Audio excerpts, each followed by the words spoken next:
किसी भी वक्त 2 रकात नमाज नफिल पढ़े, हाजत के किसी भी वक्त जो आपको फुर्सत का, तन्हाई का, तवज्जो का, ध्यान का वक्त हो, 2 रकात नमाज नफिल पढ़े हाजत के। और हाजत के 2 रकात नमाज नफिल पढ़ के ना, जब सूरत फातिहा पढ़े तो जहां हमने कोई सूरत मिलानी है कोई, तो उसकी जगह ये दुआ पढ़े, क्योंकि ये कुरानी दुआ है। रब्बना आतिना फिद दुनिया हसनतम व फिल आखिरति हसनतम व किना अज़ाबन नार। ये जो अज़ाबन नार है ना, इस अज़ाबन नार ये दुनिया और आखिरत के अज़ाब है।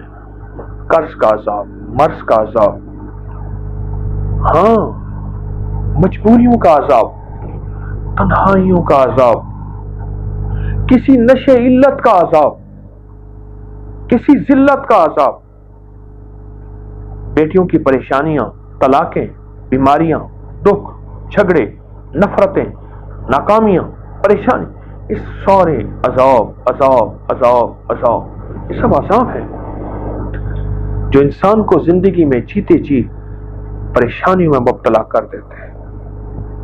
तो कहने लगे आपने मुझे बताया था, मैंने आपके दर्स में सुना था, तो मैंने एक अज़्म किया, मैंने अल्लाह से दुनिया भी बेहतरीन लेनी है और आखिरत भी बेहतरीन लेनी है। जब अल्लाह ने खुद कह दिया ये पढ़ो मैं दे दूंगा, तो अल्लाह सच्चा, अल्लाह का वादा सच्चा। मैं अल्लाह के सच्चे वादे से, अल्लाह के खजानों से ये चीजें लूंगा। और कहा कि मैंने बस ये फैसला कर लिया और मैंने इसको 2 नफिल मैंने पढ़े, और हमेशा 2 रकात नमाज नफिल हाजत की नियत, सूरत फातिहा के बाद ये दुआ पढ़नी है, रब्बना आतिना फिद दुनिया हसनतम व फिल आखिरति हसनतम व किना अज़ाब। गिड़गिड़ा के 1 दफा, 5 दफा, 7 दफा, 11 दफा, 30 दफा, 40 दफा, 70 दफा, 100 दफा, 9 दफा, बस इसको पढ़ना है, गिड़गिड़ा के पढ़ते रहना है, पढ़ते रहना है, पढ़ते रहना है, और यकीन के साथ और दर्द के साथ और ध्यान के साथ। और कहा फिर रुकू, फिर दूसरी रकात में भी ऐसी सूरत फातिहा के बाद जब कहीं सूरत मिलानी है तो यही दुआ पढ़नी है। कहने लगे कि मैंने ये अमल करना शुरू कर दिया, बस ये अमल करता रहा करता रहा करता रहा। और कहा कि मैंने कोई 2.5 पौने 3 साल गालिबन यही बताया, मैं ये अमल करता रहा और पढ़ता रहा। कोई दिन मैंने नागा नहीं किया, जितना थका हुआ होता था, और हर दफा मैंने इसको इस अंदाज से पढ़ा और इस दर्द से पढ़ा जैसे आज मैं पहली दफा पढ़ रहा हूं। क्योंकि बाज़ औक़ात ना इंसान एक दिन तो तवज्जो से पढ़ता है, दूसरे दिन ध्यान से पढ़ता है, चौथे दिन फिर, और कुछ दिनों के बाद वो तवज्जो ध्यान उसका खत्म हो जाता है। और वो तवज्जो ध्यान जब खत्म हो गया तो अल्लाह के यहाँ उस अमल की कोई हैसियत नहीं है। तवज्जो, ये देखे ना, तवज्जो है वज से, वज कहते हैं चेहरे को। तवज्जो फरमाइए, मैं कहूंगा आप सारे उधर उधर देख रहे हो और मेरी बात सुन भी रहे हो, तो मैं आपको कहूंगा मेरी बात नहीं सुने, मैं जी आप तवज्जो फरमाएं। तवज्जो कहते हैं वज, वज कहते हैं अरबी में चेहरे। ये चेहरा मेरी तरफ ले आए, इसे कहते हैं तवज्जो। इसको तवज्जो और ध्यान से 2 नफिल पढ़ ले, 2 नफिल पढ़। मुझे कहने लगा कि अब दुनिया की नेमतें मेरे ऊपर फिदा हैं, ये अल्फाज थे उसके। जब माँ होती है और उसके अंदर भी अल्लाह पाक गैबी निज़ाम विजदान का, हाँ मेरे बेटे को भूख लगी है, मेरा दूध गिर रहा है, मेरे अंदर की कैफियत है, मेरा बच्चा उठ गया है, वो एक कश्फ होता है माँ को जो पर किसी को नहीं होता। जो बंदा 27 दफ़ा इस दुआ को पढ़ लेगा, जो दुआ मांगेगा कबूल होगी। और फरमाया जो ये दुआ पढ़ेगा उसके ज़रिए से मखलूक को रिज़्क़ दिया जाएगा। अम्मा बस पूरी है, दुआएं दे देती है। कहा तुझे मुबारक हो, मैं मूसा हूँ और रब के इंतखाब पे आया हूँ, तो माँ की खिदमत करता है, इस खिदमत की वजह से तुझे मैं ढूंढता ढूंढता खुद पहुँचा। ए मौला, और जिनकी इस दुनिया से रुखसत हो गई हैं वो माँओं को ना भूलें, उनकी कब्रों को ना भूलें, उनको हदिया देना ना भूलें।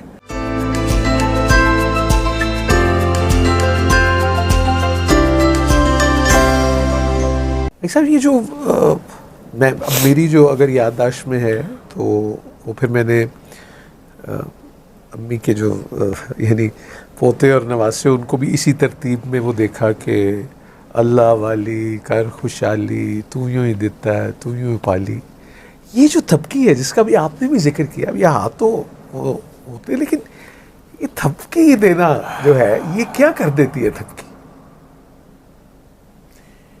जो रोटी बेलने की पकी होगी वो दिलों को तोड़ देगी, जो रोटी हाथों की पकी होगी वो दिलों को ऐसे जोड़ देगी। अल्लाह अकबर। बेलने की आप कह रहे हैं वो तोड़ेगी, जो ये होगी ये जोड़ेगी। हाथों का दो असर है, दो हाथ आपस में है। ओहो। इसी तरह जो मशीन की थपकी है कि मशीन मसाज वाली है, जो हाथों की थपकी है उसमें 7 तवज्जुहात भी शामिल हो रही हैं, कैफियत भी शामिल हो रही हैं, वजद और विजदान भी शामिल हो रहा है, दर्द और हमदर्दी भी शामिल है। वो तवज्जुहात, ये देखें आप नेशनल जियोग्राफी को उठाएं, कूंजे मेरे यहाँ हवेली में हैं, कूंजे ठंडी जगह रहती हैं, उनका मिजाज है, लेकिन गर्म जगह जाके अंडे दे आती हैं। साइबेरिया, वो सारा इधर आना जो यही जी। अच्छा, अंडे दे के फिर वापस चली जाती हैं, वहीं तवज्जुहात से अंडों को सींचती हैं, और जिस अंडे से तवज्जो ख़त्म हो जाए वो ख़राब हो जाता है। जिस अंडे पे पूरी तवज्जो रहे, एक वक्त से मुद्दत के बाद बच्चा निकलता है और उड़ के फिर अम्मा के पास पहुंच जाता है। ये तवज्जुहात माँ की हैं। परिंदे को तो तवज्जुहात मिल जाती हैं, माँ माँ होती है।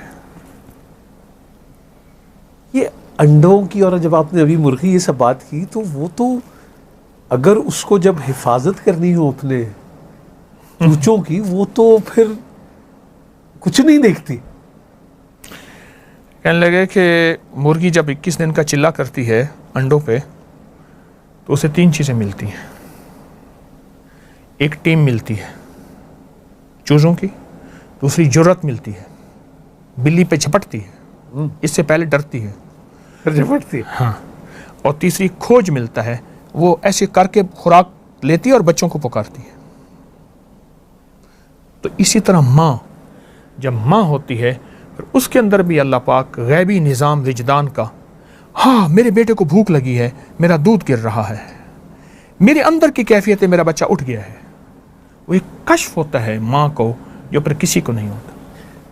मेरी अम्मी जी अल्लाह बख्शे कहती थी कि वो माँ 7 पर्दों में देख लेती है। हाँ, सच है, 7 पर्दों में देख, कुछ छुपा नहीं होता, छुपा नहीं, और अल्लाह भी कज लेता है, माँ भी कज लेती है, मतलब पर्दे देती। पर वो सतारुल अय्यूब।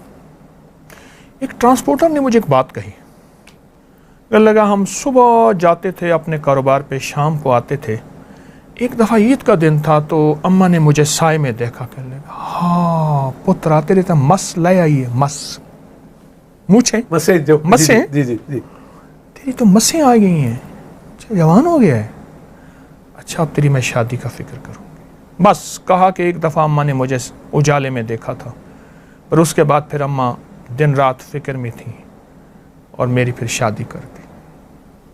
और कहा कि आज मैं अपने दूसरों को देखता हूँ, उनकी मसें हैं या नहीं हैं, मैं फिर कहता हूँ ये एहसास मेरे अंदर क्यों नहीं था, ये मेरी माँ में क्यों आया था। मुझसे कहने लगा, मैंने कहा ये एहसास की दुनिया सिर्फ माँ और ममता के पास है और किसी के पास नहीं। एक काफिला जा रहा था, तो काफिले वालों ने भूख पड़ गई, 3 दिन के बाद उन्हें हाथी का बच्चा मिला, उन्होंने हाथी के बच्चे को ज़बह कर दिया, खा गए। एक ने कहा था मेरी माँ ने नसीहत की है, बेटा काफिले में अगर ज़िंदगी में कभी तुझे भूख पड़ जाए और हाथी का गोश्त ना खाना, मेरी अम्मा ने नसीहत की थी, मर जाऊंगा, अम्मा का नसीहत को नहीं छोड़ूंगा। खा के सो गए, हथनी परेशान अपने बच्चे को तलाश करते करते सूंघती सूंघती आई ना, तो उसने सबको सूंघा और सूंघ के अपनी सूंड में मरोड़ती गई सबको। जब इस पे आई तो इसको सूंड पे उठा के ऊपर बिठा दिया और इसको इसकी उस मंजिल पे पहुंचाया जहां ये जाना चाहता था। अम्मा ने फरमाया था, बेटा अम्मा को वजद कहां से आया था, अम्मा को कश्फ कहां से आया था? इंट्यूशन कहते हैं आप। या तो अम्मा ने फरमाया, बेटा अगर कभी फाका भूख हो, हाथी का गोश्त ना खाना। साहब आप चूँकि मौजूद हैं तो मुझे ये ख्याल आया कि हम इससे पहले की इजाज़त लें तो कितना ही अच्छा हो कि जिनके वालिदैन या मैं इस दुनिया से रुखसत हो गई जो मौजूद हैं, हम दुआ ही कर लें उनके लिए। और आप बल्कि ये भी दुआ से पहले भी पूछूंगा कि आप अल्लाह ताला से सबसे ज़्यादा क्या दुआ करते हैं अपनी अम्मा के लिए? अब एक दुआ सुनाता हूँ, फरमाया हदीस में आता है, अब आप सुन के हैरान होंगे, जो बंदा 27 दफ़ा इस दुआ को पढ़ लेगा, जो दुआ मांगेगा कबूल होगी। अब देखें, अल्लाहुम्मा अग़फ़िर वाली वालिदैया पहले आया है, वलिल मोमिनीना वल मोमिनात वल मुस्लिमीना वल मुस्लिमात अल अहयाउ मिनहुम वल अमवात, जिंदा मुर्दा मोमिन मोमिनात मुस्लिम, लेकिन पहले वालिदैन आया है, अल्लाहुम्मा अग़फ़िर वाली वालिदैया। और हदीस में यहाँ तक आया है कि जो ये दुआ पढ़ेगा, और फिर रब्बना अग़फ़िर ली वली वालिदैया आप हर नमाज में भी बिल्कुल ठीक। और फरमाया जो ये दुआ पढ़ेगा उसके ज़रिए से मखलूक को रिज़्क़ दिया जाएगा और उस मुस्तजाब दावत हो जाएगा। मुस्तजाब दावत ये है, बस यूं हाथ उठाया ही नहीं। मूसा अलैहिस्सलाम ने अल्लाह से अर्ज़ किया कि या अल्लाह, मेरा जन्नत में साथी कौन होगा? अल्लाह पाक ने फरमाया, बगदाद के फ़लाँ मोहल्ले की फ़लाँ गली के फ़लाँ घर में एक कसाई है, वो तेरा जन्नत में साथी होगा। चल पड़े, सफ़र करते करते वहाँ पहुँचे तो कसाई की दुकान पे पहुँचे और दुकान के बाद घर पहुँच, उसके साथ कहा मैं तेरा मेहमान होना चाहता हूँ, परदेसी हूँ। घर ले गया तो उसने गोश्त रखा, पकाया, किया। बूढ़ी अम्मा थी जो रुई के गाली की तरह थी, उसके मुंह में डालता गया।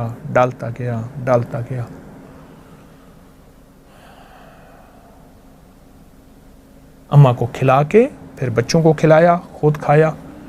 अम्मा ने मुंह से कुछ बोला तो मूसा ने फरमाया, क्या कहती? कह रहे अम्मा बूढ़ी है, कहती है हर वक्त तुझे अल्लाह जन्नत में मूसा का साथी बनाए। मूसा कहाँ, मैं कहाँ?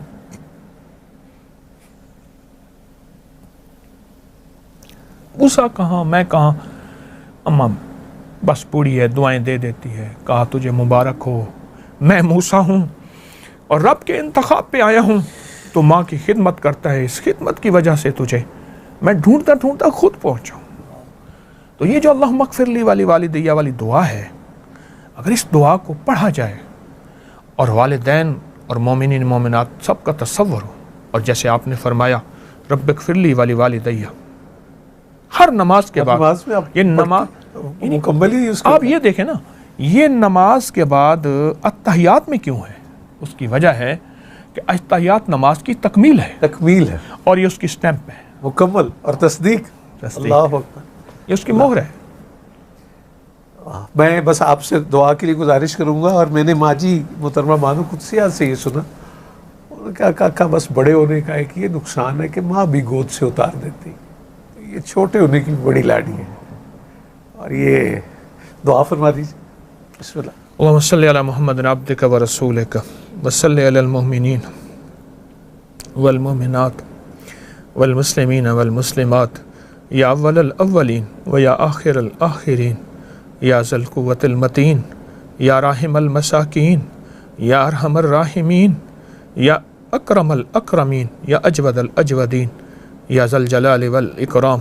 अल्लाहुम्मा अग़फ़िर ली वरहमनी वआफ़िनी। अल्लाहुम्मा अग़फ़िर ली वाली वालिदैया वलिल मोमिनीन वल मोमिनात वल मुस्लिमीन वल मुस्लिमात अल अहयाउ मिनहुम वल अमवात इन्नका मुजीबुद दावात नस्तग़फ़िरुका व नतूबु इलैक। परवरदिगार आलम, जिस तरह हम यहाँ जमा हैं ऐसे जन्नत में जमा कर दे, ख़ात्मा ईमान पे कर दे। और जिनकी माएँ हैं उनकी आँखों में मोहब्बत दे दे, उल्फत दे दे, उनके बोलों में नरमी, ए मौला। और जिनकी इस दुनिया से रुखसत हो गई हैं, वो माँओं को ना भूलें, उनकी कब्रों को ना भूलें, उनको हदिया देना ना भूलें। अल्लाह, वो घड़ी कैसी होगी जब मूसा अलैहिस्सलाम, जिसको कुरान में उम्मे मूसा फरमाया और उनका नाम यूँ ख़ाबिस, अल्लाह वो अपनी माँ को कैसे मोहब्बत देते होंगे। उम्मे मूसा, या अल्लाह हमें भी माँओं को दुआएं अता फरमा और दुआओं से दूर ना फरमा, वफ़ाओं से दूर ना फरमा, कैफियत से दूर ना फरमा। मेरे आका हज पे तशरीफ़ ला रहे थे, अम्मा का मज़ार आया, अब हमें सारा लश्कर वहीं रह गया और मेरे आका की 60 साल के करीब उम्र थी। घुटनों में सर दे के जो रोए अम्मा के मज़ार पर,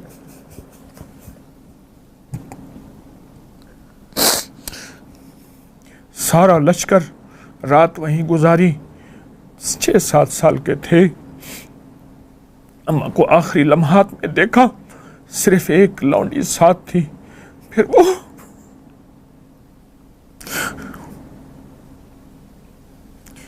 अम्मा को तदफीन कैसे हुई होगी, नहीं आ रहे थे, अम्मा की कब्र से चिपके हुए थे।